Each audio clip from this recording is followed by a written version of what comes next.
Menaxhimi i mbetjeve urbane në Vlorë mbetet një problem serioz që tërheq dhe vëmendjen e qytetarëve.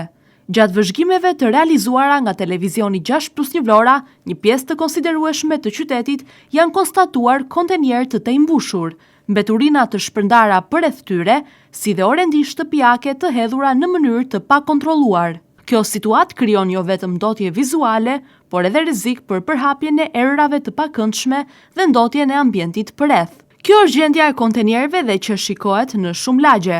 Po ashtu, një tjetër shqetësim mbetet edhe pluhuri në rrugë. Qytetarët e Vlorës kërkojnë më shumë nga shërbimi i pastrimit në qytet.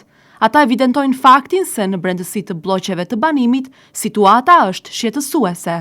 Ka dhe më mirë. Më shumë punohet pastrim, punohet në këto. Po ka shumë punës. Shumë. Me gjitha të, diçka punohet. Ka probleme, ka ditë që nuk e heqin ato. Pa tjetër. Në njerës për i bretë këtu duhet të ketë. Pastrimin s'ka si pastrimin, ka sy qyteti kur ka pastrim. Atje ku rriun të deka pak më poshtë e hajo e vëja, atje është, nuk vjen njeri fare të vëtë doras, është pelk me lozhra. Të është drejt. Pa tjetër asë njerës ka, puna s'ka asë njerë. Ka dhe të meta dhe në përlagje, se do mos të përlagje të futura, ka probleme. Pa tjetër, uja blonjate për këto vina Tirana, që të rafosin. Pa tjetër. Presim më të mirën, inshallah. Sidomos pastrimi kryesor, ja njerë pastaj të tira të vash. Ky zot vjen që shikon që është pensionist, ky pastron lagjen tonë të gjithë lagjen tonë këtu.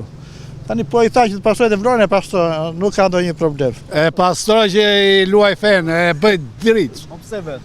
Po më pëlqen. Nevojë për gjimnastikë apo? Kam nevojë të punoj.